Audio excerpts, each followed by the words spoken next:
창세기 28장 10절부터 끝절입니다. 제가 먼저 읽습니다.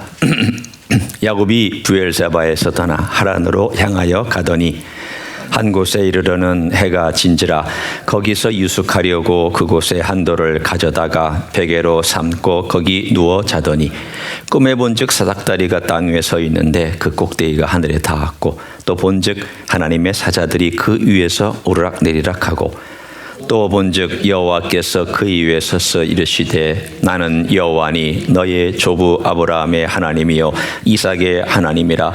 네가 누워 있는 땅을 내가 너와 네 자손에게 주리니 네 자손이 땅의 티끌같이 되어 네가 서쪽과 동쪽과 북쪽과 남쪽으로 퍼져 나갈지며 땅의 모든 족속이 너와 네 자손으로 말미암아 복을 받으리라.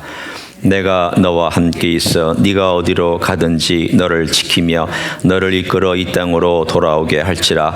내가 네게 허락한 것을 다 이루기까지 너를 떠나지 아니하리라 하신지라. 야곱이 잠이 깨어 이르되 여호와께서 과연 여기 계시거늘 내가 알지 못하였도다. 이에 두려워하여 이르되 두렵도다. 이곳이여 이것은 다름 아닌 하나님의 집이요 이는 하늘의 문이로다 하고 야곱이 아침에 일찍 일어나 베개로 삼았던 돌을 가져다가 기둥으로 세우고 그 위에 기름을 붓고 그곳 이름을 베델이라 하였더라. 이 성의 옛 이름은 루스더라.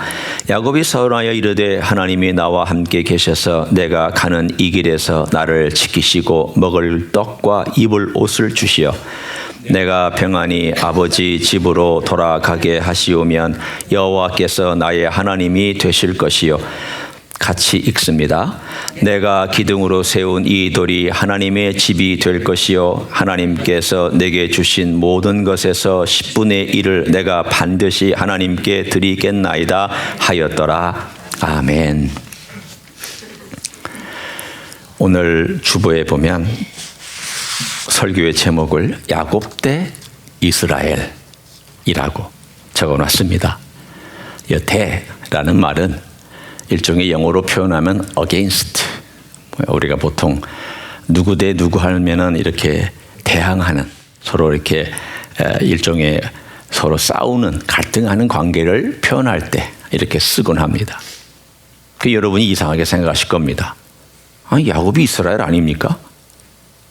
이스라엘이 야곱이고 야곱이 이스라엘인데 무슨 야곱하고 이스라엘하고 싸우는 그런 관계를 제목으로 적어놨습니까? 아마 그렇게 질문하실 수 있습니다. 네, 이것은 우리 안에 있는 야곱, 우리 안에 있는 이스라엘, 그것을 제가 상징적으로 표현해 놓은 것입니다. 우리 안에 있는 이 두 가지 성품이 있는데 우리가 보통 성품 그러면 캐릭터라고 생각하는데 캐릭터라고 생각하지 마시고요. 네이처라고 생각하시면 됩니다. 본질. 우리가 네이처라고 하는 것은 본질이라고 얘기를 하잖아요. 본성, 본질. 우리가 육신으로 태어난 거는 육신의 네이처를 가지고 있잖아요. 여러분이나 저나 누구는 남성이고 누구는 여성이지만 인간이라고 하는 본질을 가지고 있으니까 우리는 네이처상 인간입니다. 동물, 이런 다른 동물하고 다르죠. 그러나 동시에 우리가 영적으로 태어났기 때문에 그것도 사실은 영적인 의미에서 태어난 것입니다. 그런데 한쪽 야곱적 네이처와 이스라엘적 네이처가 우리 안에서 싸우고 갈등을 합니다. 제가 왜 오늘 이 이야기를 여러분과 함께 나누려고 하면 야곱의 인생을 4단계, 4개 정도로 나누어서 볼 수 있고요. 그 가운데 첫 번째 2개는 야곱의 인생이고 그 다음에 나머지 2개의 인생은 이스라엘의 인생입니다. 그의 생애가 우리의 영적인 삶을 파노라마처럼 보여주기 때문에 저와 여러분이 함께 나눌 것입니다. 오늘은 그 중에 첫 2파트를 보고 다음 주에 3번째와 4번째 나머지 2파트를 함께 나눌 것입니다. 오늘은 사뭇 야곱적인 이야기가 주를 이룰 것이고 그것이 어떻게 우리가 변해야 되는지에 대한 이야기를 여러분과 함께 나누려고 합니다. 이 야곱이 어떤 의미를 가지고 있느냐? 야곱이라는 의미는 붙잡는다는 의미입니다.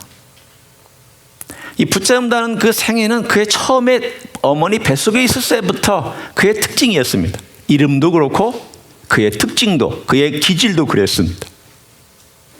영어에 붙잡는다는 표현을 grab, 이 잡는다 얘기를 하는데, grabber라는 이 표현은 붙잡는 사람, 강탈하는 사람, 때로는 속이는 사람이란 뜻도 있습니다. 그래서 그렇게 긍정적인 의미는 아닙니다. 그 평생에 가지고 있는 특징 중에 하나가 계속 붙잡는 것이었습니다. 자기의 힘으로 붙잡고, 자기의 지혜로 붙잡고, 자기의 꾀로 붙잡는 그런 삶을 사는 것이 야곱의 사실 그 이름에 가진 뜻이었고 그 인생의 특징이었습니다. 했습니다. 열심입니다. 아마도 야곱이 비즈니스맨으로서 했다면 자기 목적을 이룰 때까지 성실하게 최선을 다해서 자기의 목표에 도달했을 것입니다. 그런 점에서 요즘 이 시대에 살아가는 사람 중에 야곱만큼 성실만 하면 나름 충분히 성공할 자질을 갖고 있는 사람입니다. 이런 야곱이 뭐가 문제입니까? 그가 형으로부터 장자권을 빼앗을 때에 수단과 방법을 가리지 않습니다. 우리는 그 이야기를 다 알고 있기 때문에 제가 길게 얘기하지 않습니다. 그러나 우리가 알고 있는 것은 그가 장자권의 가치를 알고 있는 것은 좋은 일이지만 그가 선택한 방법은 하나님이 기뻐하시는 일은 아니었습니다. 속였습니다.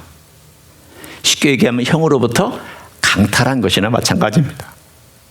약점을 이용해서 빼앗았습니다. 결국은 하나님의 방법을 동원하지 아니한 그것 때문에 그는 대가를 지불해서 도망할 수밖에 없었습니다. 여러분, 우리도 그렇잖아요. 여러분이나 저나 인생을 쭉 살아오면서 결국은 꾀를 쓰고 무언가 하나님이 기뻐하시지 않는 방법을 동원했을 때 그 대가를 지불한 경험들이 있을 것입니다. 네, 저도 있습니다. 인생은 그 대가 지불하며 삽니다. 야곱이 결국은 그 대가를 지불해서 형으로부터 도망갈 수밖에 없었던 도망자의 신세가 되었습니다. 오늘의 이야기는 거기서부터 출발합니다. 그 나이가 대략 65세쯤 되었던 해에 그는 형이 자기를 죽이려고 한다는 그 어머니의 힌트를 얻어서 밤새 아무런 생각도 없이 도망을 치고 하룻길을 와서 베델이라는 곳에 드디어 아무런 곳에 들어가지도 못하고 사람들이 두려워서 야영을 하는데, 요즘 같은 야영도 아닙니다. 돌베개를 뱉다는 것을 보면은 그가 얼마나 급하게 도망갔는지를 알 수 있는 대목이었습니다. 이 도망가는 그 가운데 갑자기 잠을 자는데 하나님께서 그의 영혼의 눈을 열어주셨습니다. 그래서 오늘 본문에 있는 것처럼 하늘과 땅이 있는데 그 하늘과 땅 사이에 사닥다리가 놓여져 있고 이 사닥다리 아래서부터 천사가 오르락 내리락 하는 것을 그가 보았고, 세 번째는 그 사닥다리 맨 위에 여호와께서 거기서 계셔서 그에게 말씀하시는 것을, 서서 계셔서 그에게 말씀하시는 것을 그가 보았고 들었습니다. 굉장한 사건이었습니다. 여러분, 이 사건을 볼 때 여러분 여러 가지로 적용할 수 있습니다. 많은 적용들이 있을 수 있습니다. 다 아는 구절입니다.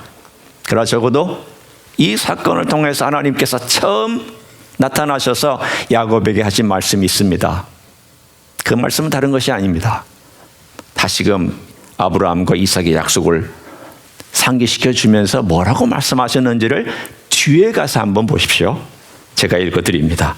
15절에 내가 너와 함께 있어 네가 어디로 가든지 너를 지키며 너를 이끌어 이 땅으로 돌아오게 할지라 내가 네게 허락한 것을 다 이루기까지 너를 떠나지 아니하리라.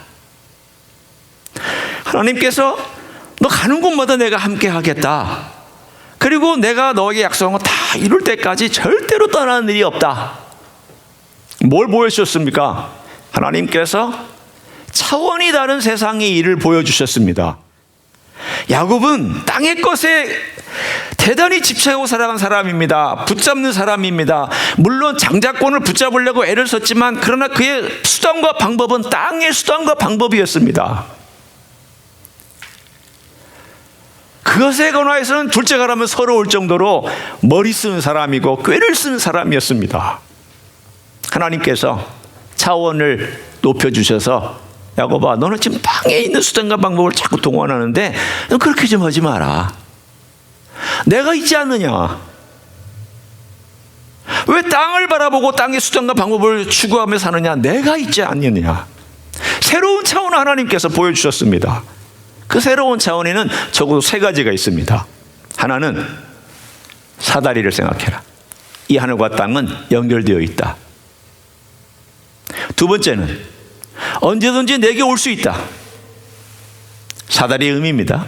세 번째는 내가 언제든지 너에게 내려올 수 있다.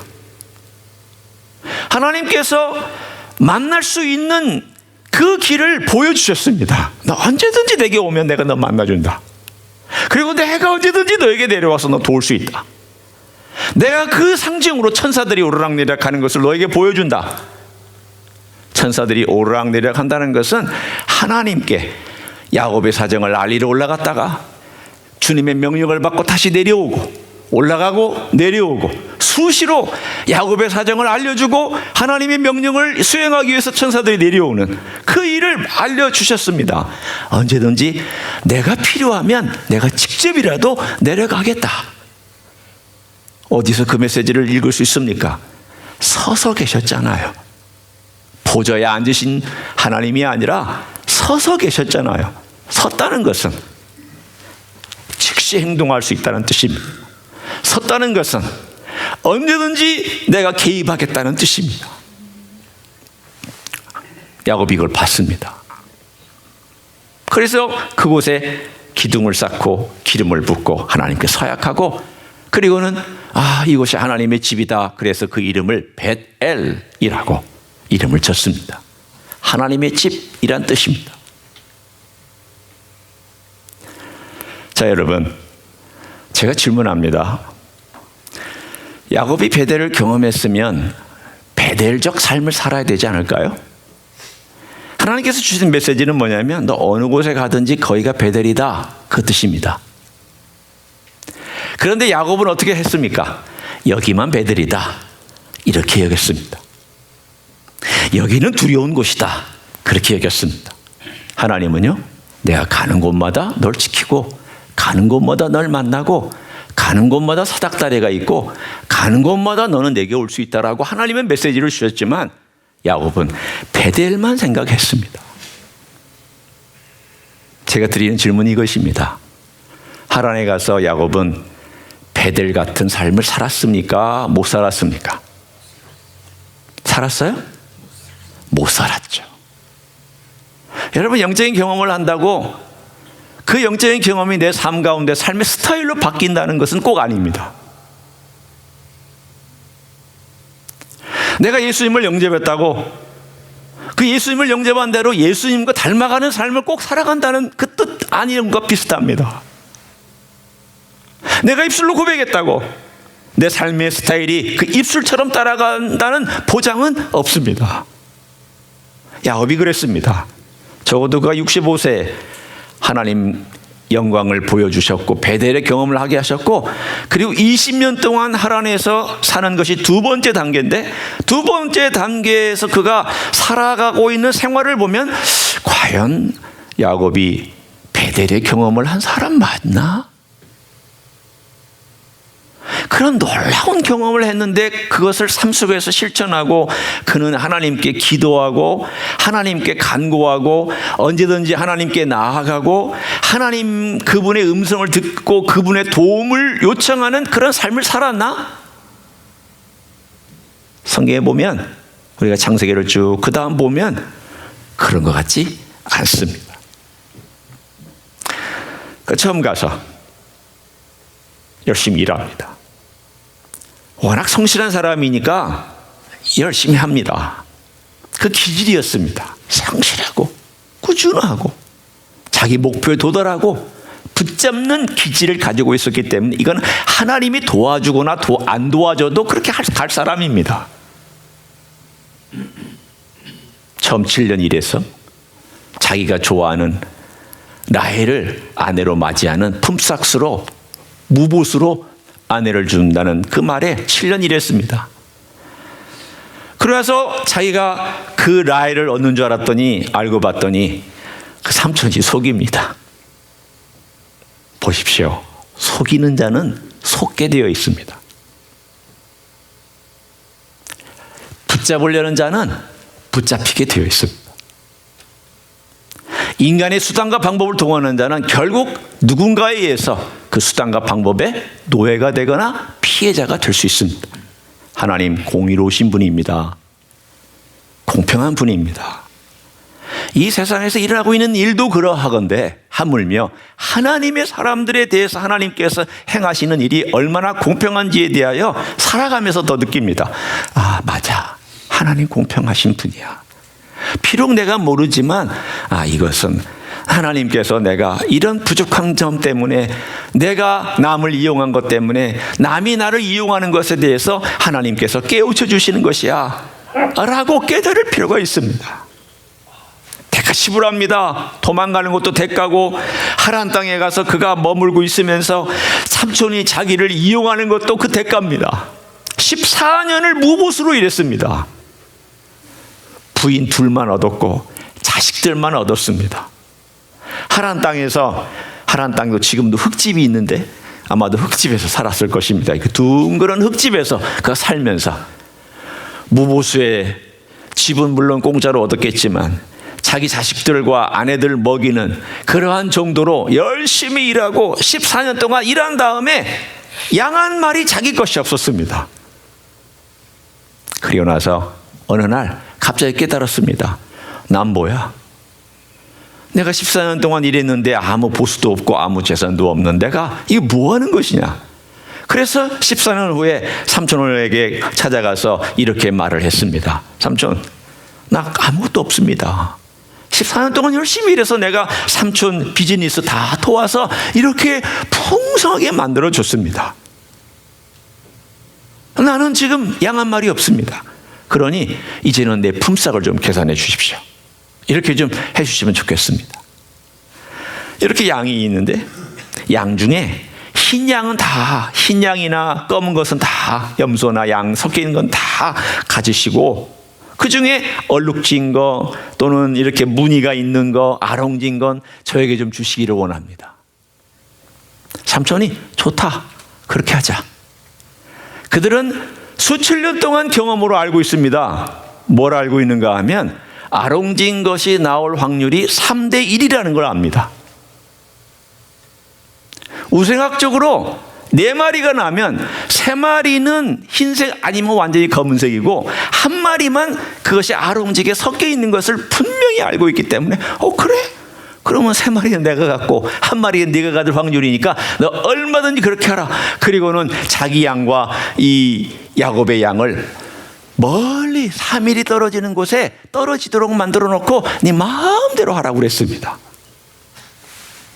드디어 야곱이 마음대로 합니다. 어떻게 마음대로 하느냐? 버드나무, 신풍나무 껍질을 벗겨다가 그 양들이 새끼를 뵐 때쯤 해서 그 앞에다 갖다 놓고 야, 너 얼룩지게 나와라, 너 아롱지게 나와라, 그렇게 주문을 외우듯이 열심히 주문을 외웁니다. 얼마나 인간적입니까? 얼마나 수단과 방법을 동원합니까? 애처롭죠. 품삯을 그렇게 얻기를 위해서 그냥 모든 노력을 다 합니다. 이 땅에 살아가고 있는 비즈니스맨 같지 않습니까? 밤잠 자지 않냐고 열심히 일하고 수고하고 애쓰고. 그래 놀랍게 3대 1의 역전이 됩니다. 한 마리 나와야 될 게 3마리가 나오고 3마리 나와야 될 게 1마리가 나오는 이 역전이 있으니까 야곱이 신이 났어요. 매 할 때마다 신이 난 겁니다. 6년 동안 지금 이 일을 하고 있으니까. 아니 가만히 이 삼촌이 지켜보니까 이게 반대로 되어 있거든요. 화가 나서 얼굴이 붉으락 그리고 푸르락 하는 그때에 6년째 되던 해 드디어 야곱이 깨닫습니다. 이러고 있다가 삼촌한테 다 뺏기겠다. 이 삼촌은 계속 변경하고 이런 삼촌인데 내가 이 삼촌하고 같이 하다가는 다 뺏어가겠다. 그래서 야반도주를 합니다. 야곱의 인생은 도망다니는 인생입니다. 형으로부터 도망가고 삼촌으로부터 도망가고 이번에는 그래도 가족들을 데리고 재산을 끌고 속도도 느린 그런 속도를 가지고 도망 나옵니다. 그게 바로 두 번째 야곱의 인생의 모습입니다. 아직 가나안 땅까지 오지 않았지만 가나안 땅에 가면 가까이 올수록 그 마음은 걱정이 더 드세집니다. 왜 드세지고 있습니까? 그 서슬시퍼란 형이 기다리고 있잖아요. 이미 나라를 만들어서 군대를 조직한 형이 있잖아요. 내가 이 형을 직면해야 되는데 라반보다 더 무서운 형입니다. 자, 오늘 이 이야기를 여러분과 함께 이제 한번 정리해 봅니다. 야곱 열심히 붙듭니다. 열심히 자기 재산을 늘립니다. 열심히 가족을 만들었습니다. 밤잠 자지 않고 수고했었습니다. 한편으로 정직한 사람입니다. 정말 땀 많이 흘린 사람입니다. 삭을 제대로 못 받으면서 너무 억울해하니까 하나님께서 그 삭 대신 하나님께서 역사해 주셨습니다. 하나님이 도와주셨습니다. 왜냐하면 하나님께서 일방적으로 너 도와줄 것이다 라고 하셨기 때문에 야곱은 수단과 방법을 가리지 않았음에도 불구하고 그 수단과 방법을 가리지 않은 것이 옳아서가 아니라 그가 하나님을 잘 섬겨서가 아니라 그가 하나님을 잘 의지해서가 아니라 여전히 야곱이었지만 하나님은 하나님의 약속 때문에 야곱을 지켜주셨고 축복해 주셨습니다. 하지만 우리는 생각해야 됩니다.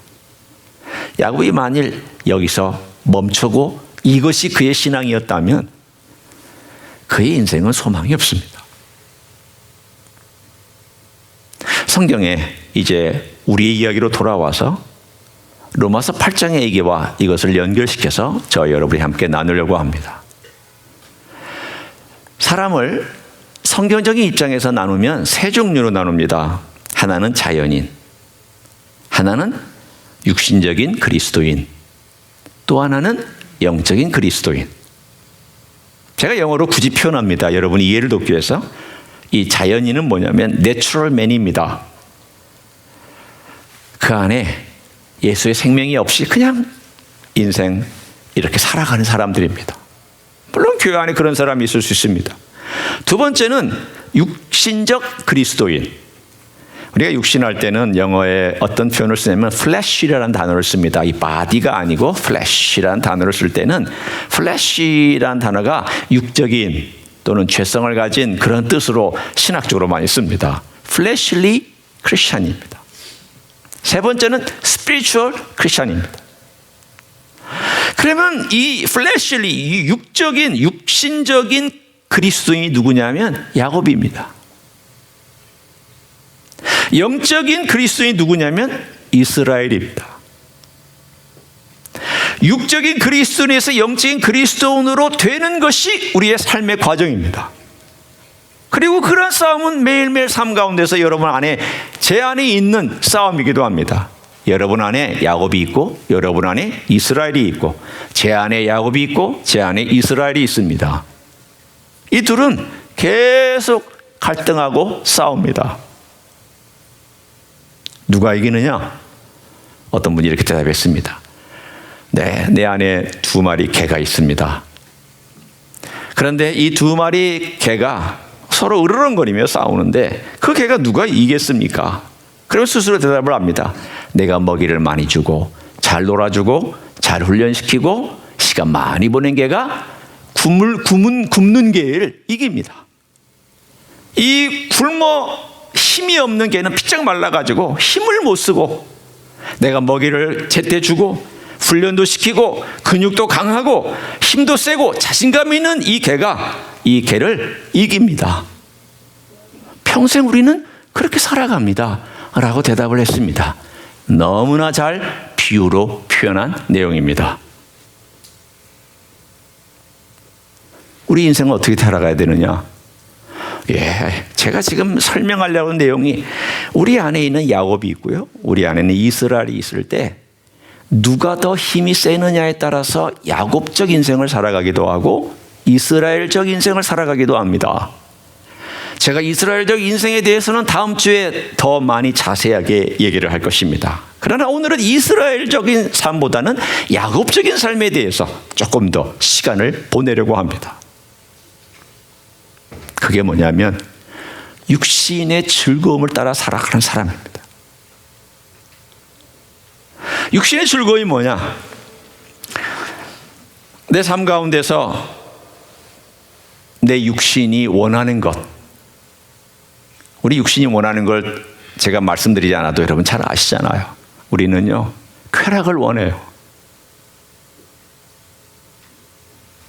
먹고 마시는 것이 좋은 걸 원해요. 안전한 걸 원하고 누리는 걸 원해요. 그리고 이것이 내게서 빼앗길 때 기분 나빠해요. 그게 육신의 삶 가운데 젖어 있는 삶입니다. 영적인 삶은 예수님 그분이 내 삶을 이끌어가는 삶입니다. 근데 이 삶은 힘듭니다. 왜냐하면 원래 내가 태어난 게 아니기 때문에 이로부터 죽은 거긴 하지만 그러나 이것이 내게서 잘 발휘되기에는 쉽지 않아요. 그래서 어느 것이 더 내 삶 가운데서 힘을 발휘하냐에 따라서 내가 영적이기도 하고 영적이지 않은 육적이기도 해요. 자, 여러분과 제가 저를 따라서 한번 해보기를 원합니다. 이게 여러분이 기억나게 하기 위해서 제가 하는 거니까 저를 따라 한번 해보십시오. 내 안에 야곱을 굶기자. 내 안에 이스라엘을 먹이자. 여러분이 야곱을 굶겨야 됩니다. 이스라엘은 먹여야 됩니다. 그런데 이스라엘을 먹이고 야곱을 굶기려면 내 삶이 뭐가 돼야 될까를 한번 생각해 보십시오. 내가 원하는 거 다 하고, 내가 원하는 먹는 거 다 먹고, 내가 소유한 거 다 누리고, 내가 가고 싶은 거 다 가고, 내 기뻐하는 거 다, 육신이 원하는 것들을 다 하고, 그렇게 살면 이스라엘이 배부를 수가 없습니다. 야곱이 배부릅니다. 야곱이 배부르면 이스라엘을 핍박합니다. 이스라엘이 성장하려면 여러분 배고프셔야 돼요. 금식도 해보셔야 돼요. 육신의 금식도 해보셔야 돼요. 내 스스로 고난의 길 선택하셔야 돼요. 쉽게 얘기하면 내 육신을 위해서는 미니멀 라이프를 선택해야 되고 내 영혼을 위해서는 맥시멀 라이프를 선택하셔야 돼요. 내 육신을 맥시멀로 선택하면 내 영혼은 미니멀밖에 안 돼요.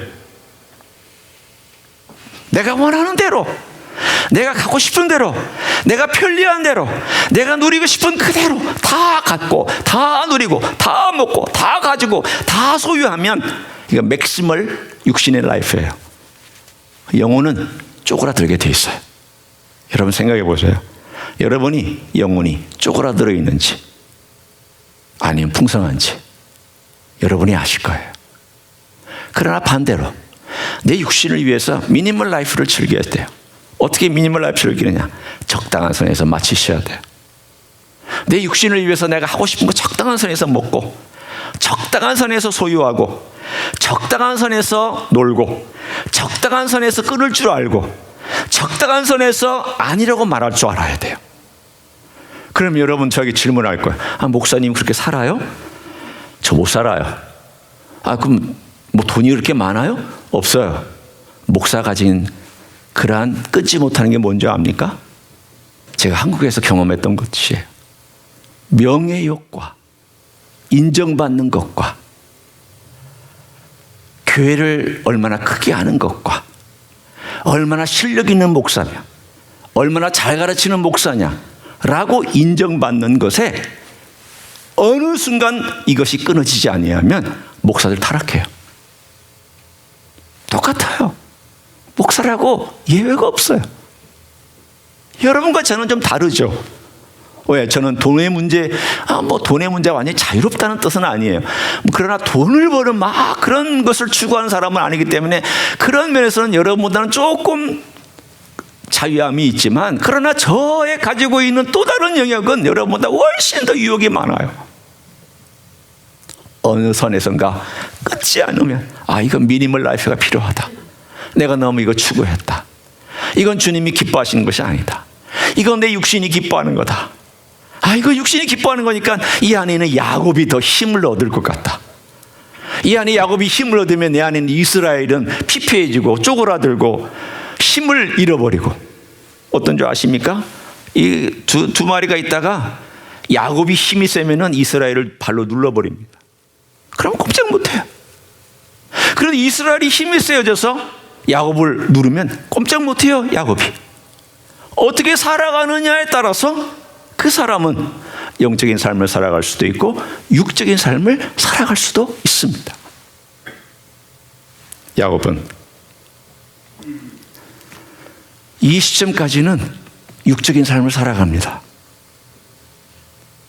하나님께서 베델의 삶을 살아가라고 보여주셨지만 그게 현실 생활 속에서는 아직 실천되지 않아요.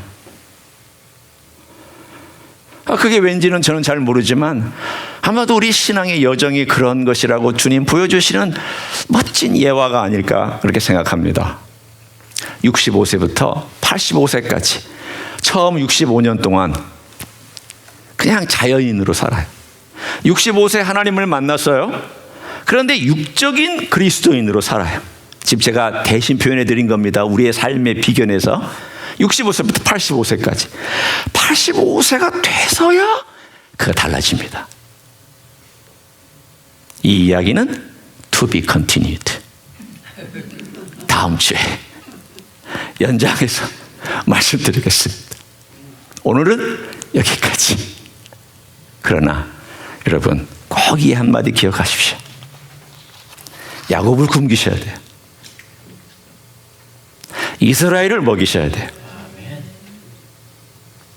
오늘 이 한 주 동안 야곱을 굶기는 게 뭐고 이스라엘을 먹이는 것이 뭔지에 대해서 여러분 스스로 자기 자신에게 적용하시고 결단하시고 주님께 나아가는 여러분이 되시기를 예수님의 이름으로 간절히 축원합니다. 기도하겠습니다.